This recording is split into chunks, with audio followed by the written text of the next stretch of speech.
Are you tired of spending too much of your hard-earned money at the supermarket?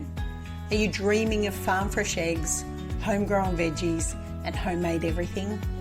Well, welcome to Ditch the Store, where we break free from supermarket dependence and take back control of our food and household essentials. I'm CJ, and I'm here to show you that life is too short for store-bought eggs. So let's get started.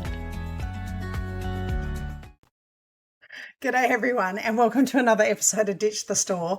I've got the handy helper here with me, and he's just being a bit of a... Annoying. Annoying is the word you're looking for. I was going to say, being such a handy helper.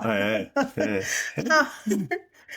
Hi everybody, I hope everybody's well. We have had a very interesting morning as the handy helper decided to take on the tailgate of his car yesterday. Last night. In the rain and wind. And For anybody that's on the east coast of Australia in first week of July, you would know that we have had horrendous weather. Been walloped. It felt, I think the media was trying to hype it up and go, it was they called it a bomb cyclone. Yeah. I don't know what a bomb cyclone is. I've lived through a couple of cyclones because I lived overseas and I lived up north for a little while. And I have to be honest, the wind was pretty up there. It was on par. With last night, it was pretty wild. I would have said a mini cyclone. Having lived through a proper cyclone, I would say that was a mini cyclone what we had last night. It lasted for a good 14 hours, I suppose. Yeah. And there was definitely lulls. And for anybody that's been through cyclones here in Australia, there was a lull kind of in the middle of the night. Yep. And real early this morning. Yeah. And that sort of died off a bit. That big dump of kind of rain with no wind. So for anybody that's been through a cyclone, you know, like when the eye of the storm is kind of coming over, the wind dies off, but you get the dump of rain and it's still not very attractive to go outside in it. And then the wind picks back up again as it kind of passes over. So we had that last night. And unfortunately, before it really picked up, but it was quite windy, the handy helper went out and discovered he had a flat tire in his car. So he went to fix it and... the tailgate bit him.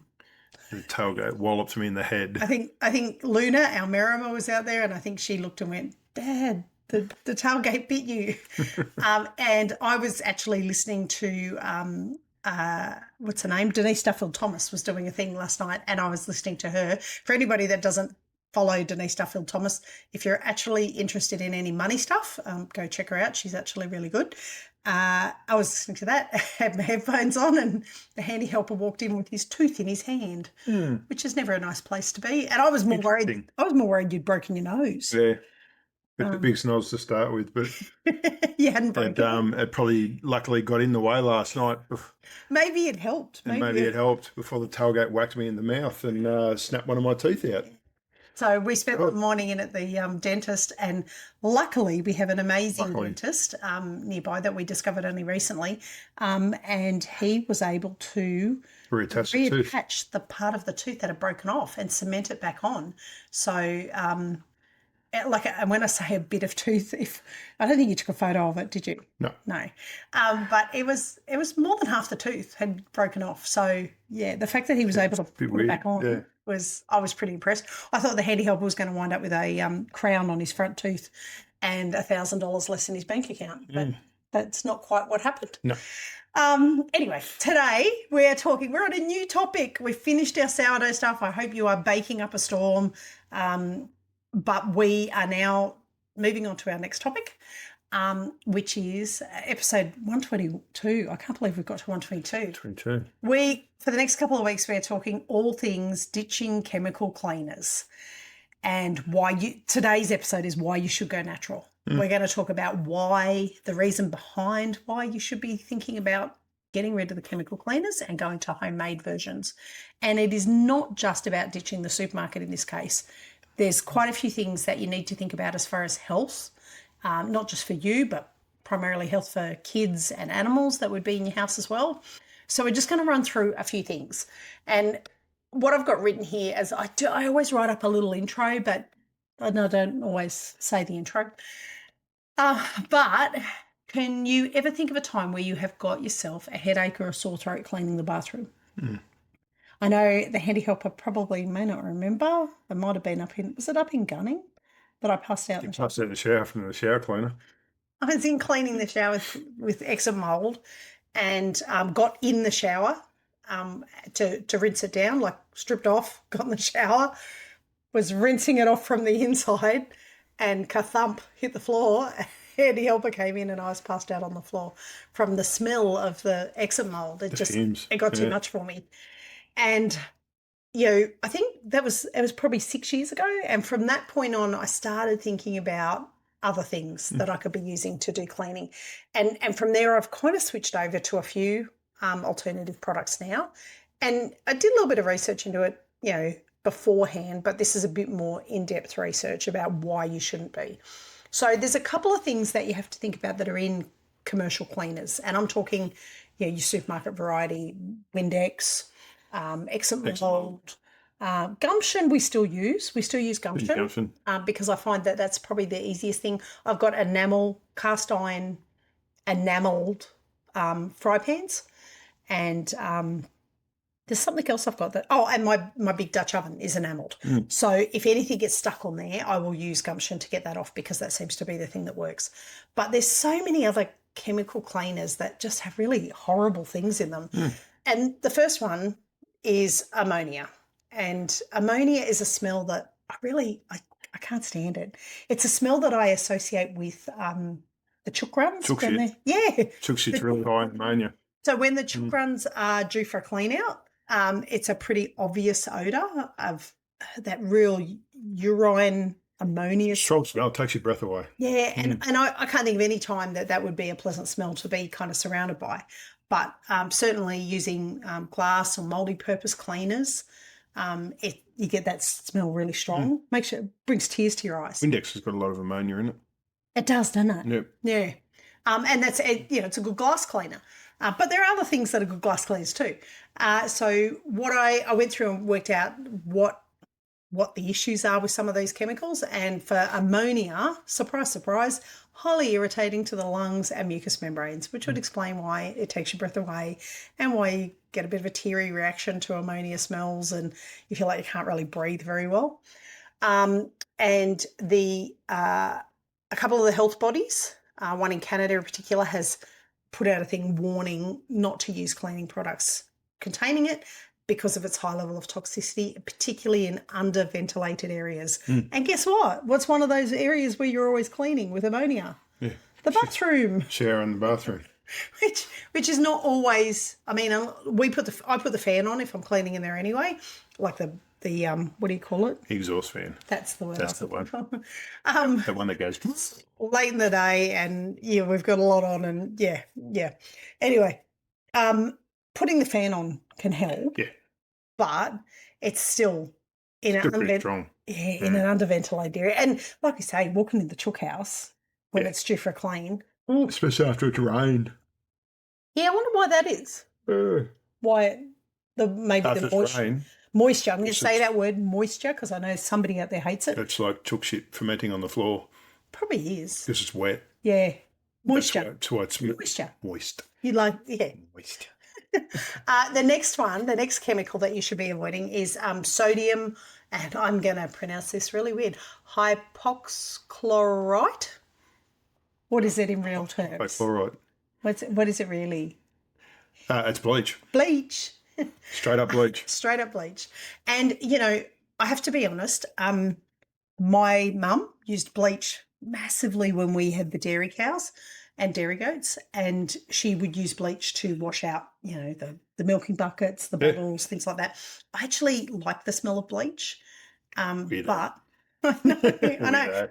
To me, it reminds me of being in dairy mode and cleaning. It reminds me of clean. Anything clean. It's kind of hospital-y. Walking into a kitchen that's like an industrial kitchen. It's clean. Yeah.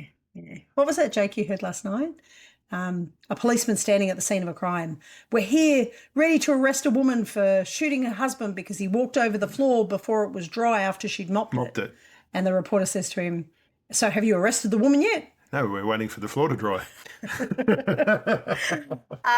Bleach is commonly used as a floor cleaner and for toilet and mold cleaning. And it reacts with acids and ammonia to release a toxic gas. And that toxic gas is what irritates, and it can cause significant respiratory irritation. It can cause chemical burns. Now, that being said, I used to sometimes use Milton, which is a Yeah. form of bleach. And I'd still use, that's one of the things I still do use, is Milton for cleaning glass bottles before we fill them with milk Yeah. at the beginning of the season. But I only wash them with Milton probably twice during the milking season. Yeah. But I love the feel that it gives my hands because it makes my hands really clean. But I actually think it's taking a layer of skin off. Probably. I don't think it's making my hands that much cleaner. It's just stripping the actual skin. Anyway, and it can even cause pulmonary edema, which isn't that like air in your lungs? Yep. Like in between the chest cavity? Not good. I don't think you'd want that. I think that'd be a no.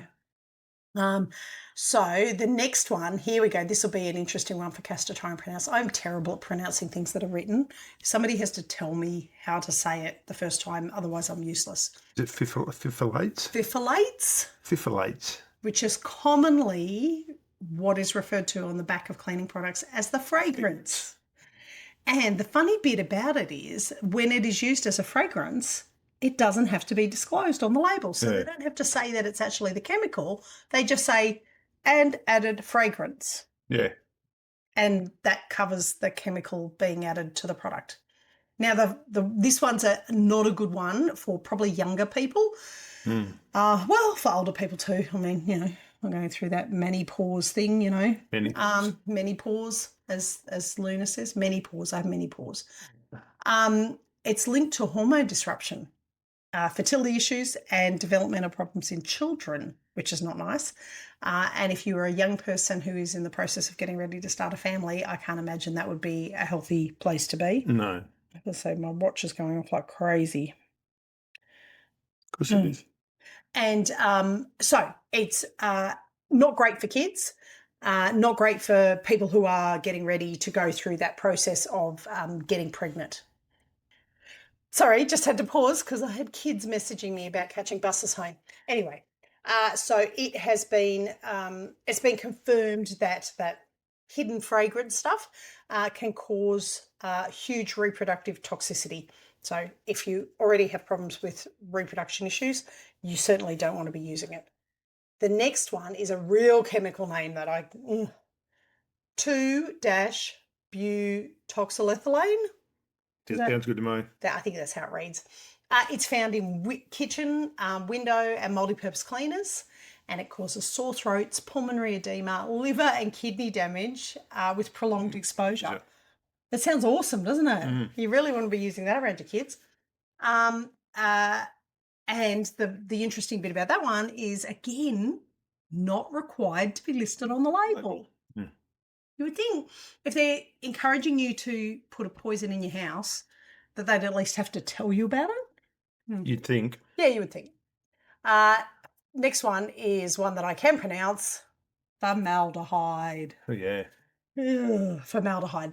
It's used as a preservative in cleaning products, so to extend the shelf life of the cleaning product. Now, formaldehyde is a confirmed human carcinogen. I think there's been so many studies done on that, it's not funny. Certainly, everybody I know who's worked in any kind of science areas where they're dealing with formaldehyde on a daily basis, glove up, mask up, the whole lot when they're dealing with it. So if scientists are using all those things when they're dealing with it, damn sure but it's okay for us to put down cleaning products and spray it all over our kitchen bench, where we're going to prepare our food. Now, the interesting thing about that, and I actually had to look this up, didn't I, Andy Helber? As to what it meant. So when I was doing the research, they kept referring to it as can off-gas into your home over time. And I was confused. I had no idea what off-gassing into your house meant, did I? It means that you've sprayed it on the surface, you've wiped the surface down, and the surface is dried. Small trace elements of it are still on the bench, and they can leach gas into your household environment, the atmosphere in your house over time. So even if you wiped it down with water afterwards, there's going to be trace elements on your bench that are still leaching the carcinogenic gas into your environment, which does my head in. So even if you wiped it down, it's not going to go away straight away. So the main health risks, when I went through the main health risks that they come up with, the big one is respiratory damage. That's number one. Using toxic kind of cleaning products in your environment, you're always going to have, and this is why you would see in my previous job, I used to see a lot of the serious household cleaners come in. So being law enforcement, we would sometimes go to houses where they were deceased, and the deceased people may have been in the house for some time.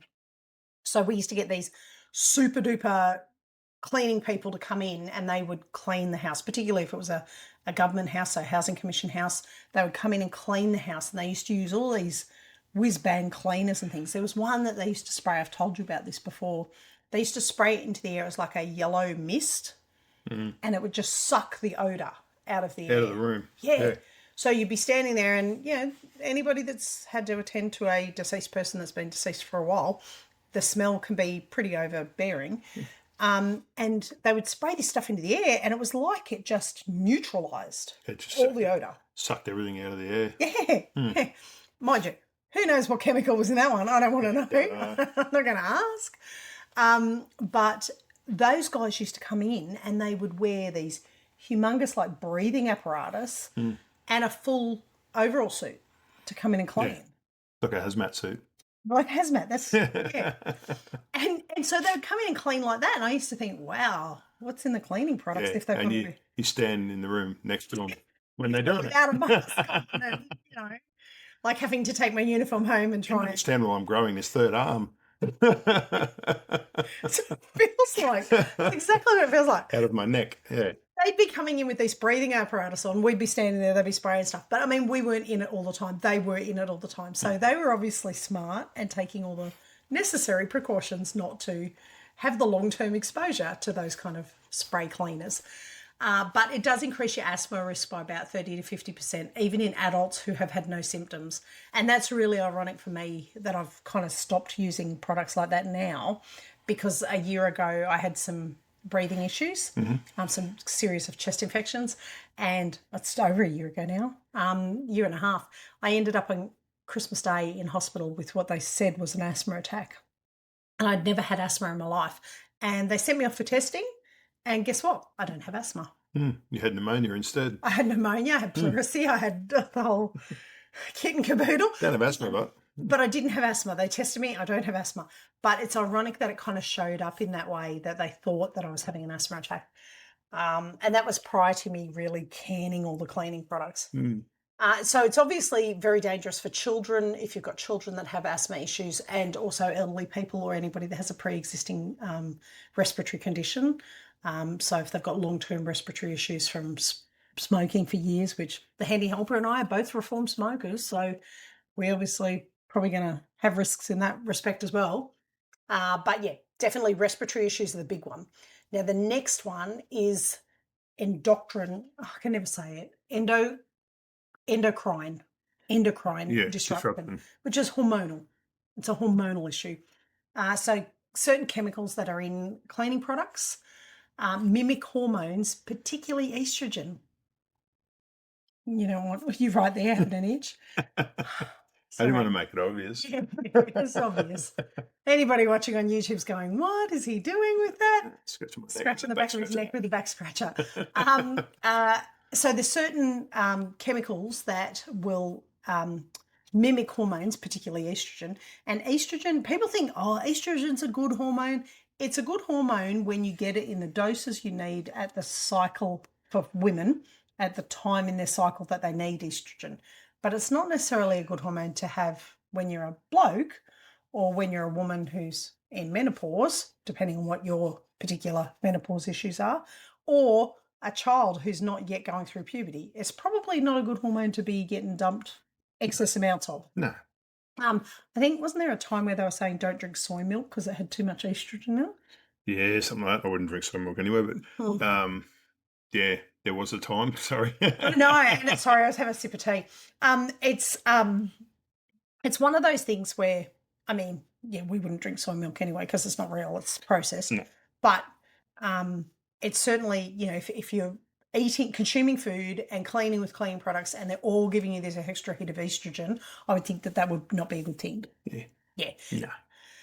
It's also linked to, some of those things are linked to early puberty, reduced sperm count for those out there trying to get pregnant. And for the women, and I've never suffered this, but I do have a very dear friend who has been through the mill with it, polycystic ovaries. Polycystic ovaries. Which, from having a good friend who went through, 10 years of agony basically with it, and fertility issues because of it, polycystic ovaries is not something that I would want even my worst enemy to have. Nasty. Yeah. So it can be linked to all those things, and the chemicals can actually accumulate for women in their fat tissues and be passed on to babies during pregnancy and breastfeeding. They could probably accumulate in your fat tissues too, Andy. What are you telling me? What are you trying to tell me? But the lucky bit is you're not going to breastfeed or pass them on during I pregnancy. don't know. My boobs are big enough. Don't get started on that fucking bag of worms. Jesus. Oh. So the next big issue is the skin and eye damage. Now, I can attest to this, definitely. And, when you're young, you just think you're invincible and you'll be fine and all that kind of stuff. But bleach and ammonias are highly alkaline and can cause chemical burns and long-term skin damage. Scented sprays and disinfectants can often trigger other things like dermatitis. Mm-hmm. And years ago, when I was living in a little outback town called Casino, outback town, it's not really an outback It's not town. an outback town. It's not yeah. now, it's not. It's a little town back then. I was going to uni at Lismore. I was living in Casino, and my then partner was working doing building and concreting, and so his uniforms were always covered in crud. And so I would use the heaviest strength laundry powder that I could use to try and clean his clothes to make them look reasonable again. And I developed contact dermatitis all over my hands to the point where my hands, the skin was peeling off the palms of my hands. And I could stick a finger up into the skin pockets because the skin was still hanging on the sides, but the palms of my hands, it was like the skin was just... I think it's a combination of the soap powder you use, but also the stuff in the concrete powder too. Quite Because likely. concrete powder has a lot of lime in it, which is really good for stripping skin. Yeah, so it would have been a combination of the two. But it caused me so much grief, and the doctor's only response was use... What did he say to me? Use gloves for washing. And I said, well, it's hard to wash, get your hands wet and everything. Yeah. And he said, no, you want those really long rubber gloves that come right up to your elbows, the super long ones. In the kitchen. Yeah. I use them for soap making now because you don't want certain products in soap making to touch your skin before it's processed. And I had to do that. And you know what else he told me to do? Here's the hot tip for you for washing. If you've got really cruddy, greasy, yucky, baked on stuff in the washing machine that you can't get clean, he told me to pour a can of Coke into the washing machine with the washing. Yep. And it would strip all the oils and any of the nasties off the clothes. I used to put a can of Coke in the washing machine with my overalls. Yeah. When I worked. So for all you Coke drinkers out there, go you good thing. Shit's awesome. Handy Helper drinks, shitloads of it. Yeah. My inside's nice and clean. Yeah. You could say that. And obviously, out of all those things that those kind of cleaning products can cause issues with, the real thing you have to take into account is that kids and pets are probably the most at risk. And there's a couple of reasons for that. One is, what do puppies and kids always do with their mouth? Put shit in it. Yeah, shit that they shouldn't be putting in it. So things that are on the floor that you may have cleaned, things that are, not necessarily edible, but not cutlery, kids and dogs will still put them in their mouth. But also too, kids and dogs are at floor level, crawling around, walking around, touching floor level all the time. So if you've got tiles or floorboards and you're cleaning them with cleaning products, those kids and dogs and cats and small animals are going to be more at risk of being right in that contact zone. So they have actually done a study. Again, this was a Canadian Medical Association. So, take it, Australia, I don't know, we just don't bother doing those kind of tests or something. But I couldn't find anything. But they reckon that kids that are growing up in households that are heavy chemical cleaner use are more likely to develop chronic respiratory conditions, asthma, and behavioural issues. Mhm. It's like fun. Keep using those cleaning products. Now, environmental fallout. And I need to clear my throat before I start on my spiel for this one, because I'm going to get myself in trouble. And I'm sure somebody's going to write into me, because somebody always writes into me when I say this on the podcast. I'm a climate change denier. I'm happy to admit that. I struggle with the concept of climate change in the format that most of the greenies out there in the world and some people who are benefiting financially from saying that there is climate change, I struggle to believe in climate change in the way that they believe in it. However, I do believe that we are polluting the world in a way that we shouldn't be polluting it. Definitely. And I think there's a bit of a mistaken belief that we've managed to change the environment, the climate of the environment, in significant ways, but nobody wants to admit the fact that we're actually polluting the shit out of it. And that's probably what's causing half the problems. So, chemical runoff. What happens when you're in, well, not for us because we're off grid, but if you live in town, what happens when you wash your shower out? All goes down the drain. Yep. And where does that go? Stormwater. Into the God, I can't remember what they call it. Treatment plants, water treatment plants. Yeah. But in some cases, yes. In some cases, where does stormwater go? Straight in the river. Yeah. And out into the ocean, and people washing cars on the street or on the driveway. Yep. Put chemicals from the soaps and shit straight down the stormwater drain, which ends up in the rivers. So and those things aren't biodegradable. Yeah. You ever driven past a river somewhere and you can see like a rainbow film on it? Yeah. Sorry, I'm disappearing into I know. I was just moving the camera. There's like a rainbow film on the water. Yes. Yeah. It's all the chemicals and all the crap that's been washed down the drain in it. If it sits on the water like that, does that mean it's stagnant? Does that mean that it's affecting fish and plant life in the water where it can't get? Because don't marine life need to get oxygen through the water? Yeah. So having a layer, like a layer of oil on top of the water. Oh, well, that would be like when those, remember the Exxon Valdez or whatever back in the, that was a huge environmental fuck up, wasn't it? Yeah. And that was oil on top of the water, and it literally stopped the oxygen. Yeah, it killed wildlife everywhere. Yeah. Okay. So cool. All right. So that is one of the big things, is the chemical runoff. Now the other thing is, and I had to look this one up, volatile organic compounds. Yeah, which it says organic in the name, so it must be good. Oh, it must be good then. It must be fine if it's organic. Yeah. Volatile organic compounds are what's put into air fresheners and spray cleaners to make them smell nice, like a fragrance. And like the fragrance thing that we were talking about before, the chemical that I couldn't pronounce, when that is in sprays that are sprayed into an indoor kind of area, it can cause problems within the internal environment of your house, where people are breathing it in constantly. So it's another pollutant. And the other big one, a bit croaky this afternoon, the other big one is packaging waste. Because don't we love having plastic bags? Kind of annoying. Plastic spray bottles. Plastic spray bottles, plastic freaking everything. Everything's got plastic on it these days. It annoys the shit out of me. And right now, how old? So years ago, I bought a tub of nappy sand from Costco. It was like a 2-litre bucket of nappy sand. How long have I been using that same tub to put bucket? I think we've had it for about 6 years. I swear we have. I know, because when I changed over, I stopped having to buy these things in their containers. Like what I buy now is bicarb soda, which comes in a plastic bag that's a clip seal plastic bag.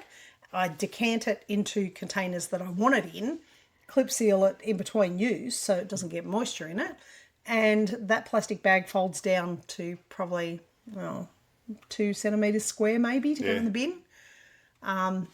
So when people are buying cleaners all the time, and you'll see there's been a rise in the cleaning products. What's that brand that they sell, the little tablets that you drop into the same bottle and just add water and it becomes a cleaner? I think of the brand. It's at Woolworths and Coles. Not that I'm recommending you go to Woolworths or Coles, but it is available there, and it's the brand has, and I'll try and do a thing. I'll go and find it in the shops through the week. You buy the reusable bottle, drop the tablet in, fill it up with water, give it a shake, let it dissolve. That just looked wrong doing that, didn't it? For those that are listening on the podcast, I was just doing symbols with my hands that were probably not appropriate for children. A gesture. A gesture with my hand.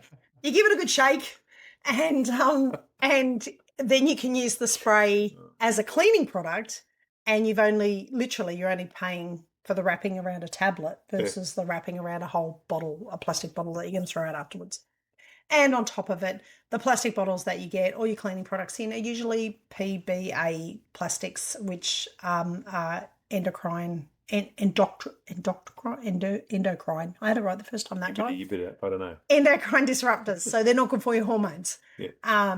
Which is, remember we went through a whole phase where kids' water bottles had to be BPA free and their plates had to be BPA free because the plastics aren't good. And they're now coming out and saying that there's microplastics in most people's body. There's thousands of these little microparticles. No, it's not bullshit. They probably are in your body. I mean, given the amount of Coke you've drunk straight out of the bottle before, you would definitely have huge amounts of the plastics. Luckily for you, I don't see the point in putting it in a glass if we're going to drink it all. Luckily for you, you probably die before it becomes a problem for you. Isn't that nice to know? But we don't know. We don't know whether those plastics are going to cause a problem. But yeah, you'll probably. There's nothing wrong with me. Yeah, sure. He's a weirdo, folks. He really is. All right. So the really scary bit about all this is that you are actually paying for poison. Pretty much. Good, doesn't it? Pretty much. You love paying for poison, don't you? Yeah. Different sort of poison. That comes in a glass bottle, not a plastic bottle, which the handy helper, Friend Jack, I like Jack. Jack, Jim, Johnny. You can take your pick. But they come in glass bottles at least, so you don't have to worry about the plastics. The microplastics aren't in those. So, they are toxic, but they're a toxin that we tend to like more than other toxins. Anyway, we're not talking about alcohol today. So, store-bought cleaners. By the time and I will try and go through and video this at a supermarket. I love going and videoing at the supermarket. All the supermarket workers all look at me and go, "What are you videoing? Are you checking our prices?" For spray, for toilet cleaner, for bathroom cleaner, and for glass cleaner, you're probably looking these days in Australia, with the cost of living being the lovely rate that it's at, anywhere between $20 and $40, depending on what products you're buying. Because, they're all made in the same factory at the end of the day. Just the brand name. But they're packaged into different packages with different brand names. And some people like them, certain brand names, more than others, and want to buy the more expensive one just for shits and giggles. They are filled with synthetic ingredients. They're single-use plastics and they're artificial fragrances, which is what causes so much of that respiratory issue. So that's your store-bought cleaners. The DIY versions, which I'm going to talk about over the next couple of weeks, I'm going to go through each of the particular DIY versions that I've discovered work, because that's the thing. There's no point having a cleaner that's a DIY if it's not going to work. And you were hesitant. When I started making the laundry powder, you were like... Yeah, it works awesome. Yeah, but you were like, if this doesn't work, we're going back. Yeah. No, but it actually worked really well. It works awesome. So the main things that you would need to buy when it comes to natural DIY versions, most of it you would already have in your house anyway, but white vinegar. Now, we buy white vinegar in, are they? 4 litre? 4 litre? 3 litre? The bottles are like 4 litres. Yeah, I think 4 litre. And then there's 4 bottles in a box.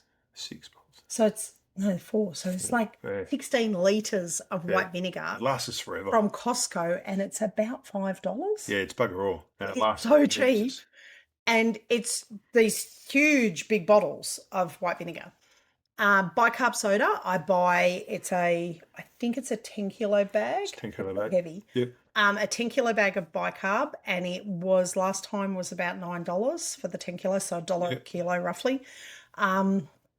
Castile soap. Now, Castile soap is the dear one. Out of all those things, it's the one that I look at and go, it's a bit of a splurge.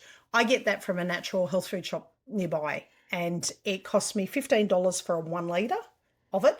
But I have to be honest, you use the tiniest amount. Miles. The other thing that I use that I didn't have on my list here is Sunlight soap.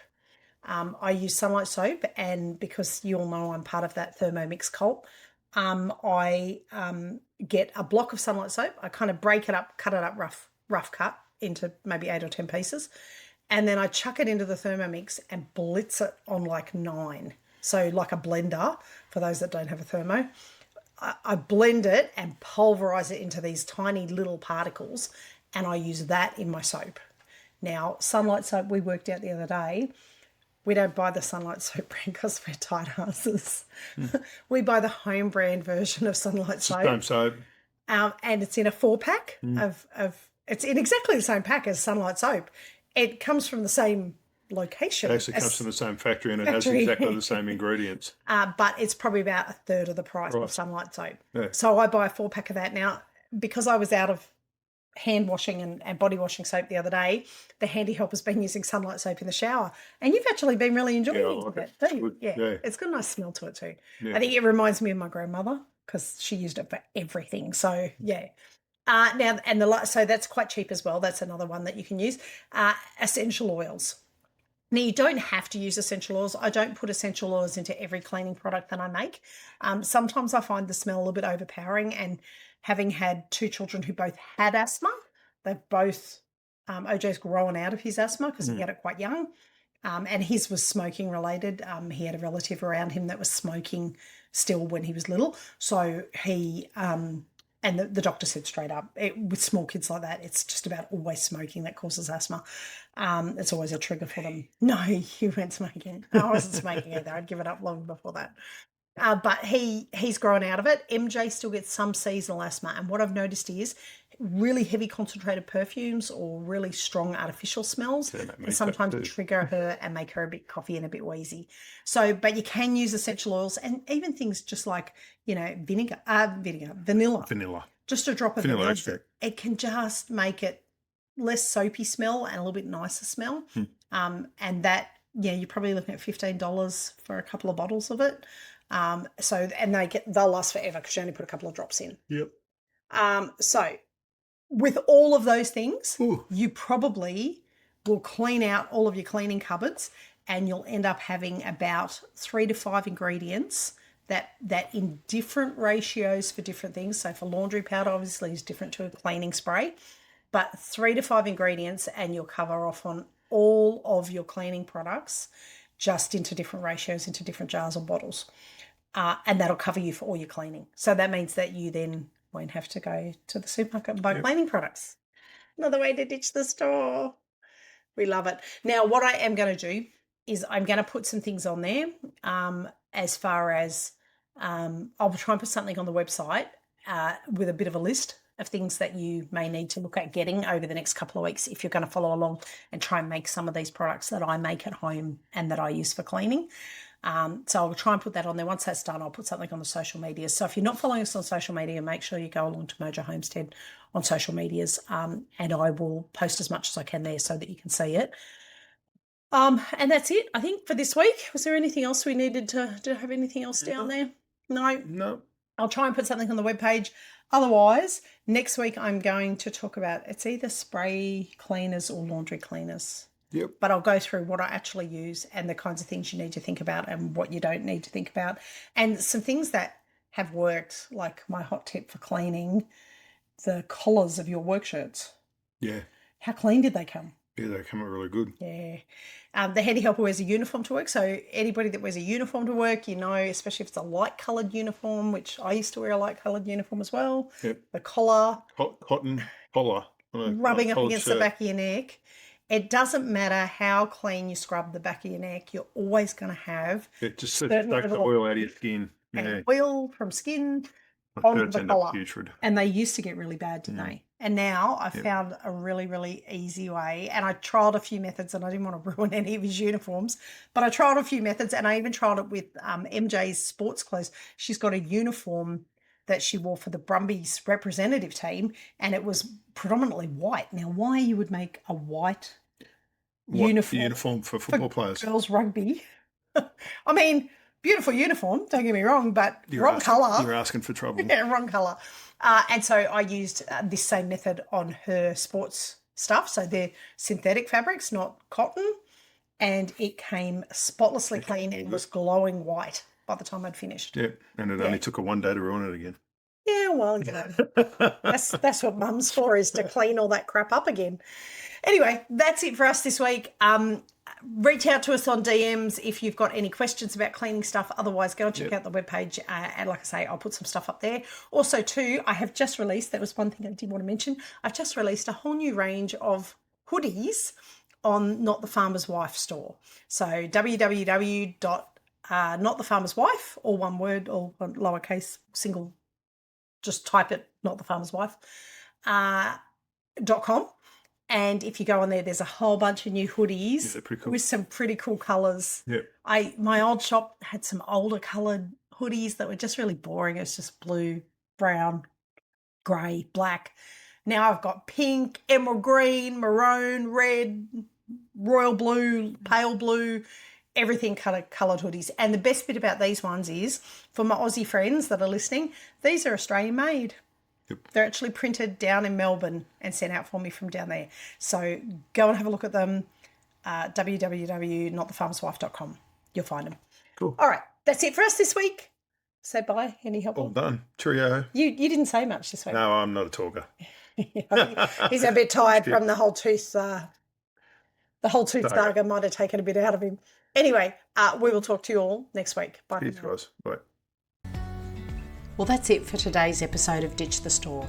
If you're loving the journey to self-sufficiency, be sure to subscribe. You can also leave a review for us or share this episode with a friend who's ready to break up with their supermarket. If you've got questions or success stories, we'd love to hear about them on the socials. You can also find me at www.mojohomestead.net. Until next time, keep raising, growing and making. And remember, life's too short for store-bought eggs.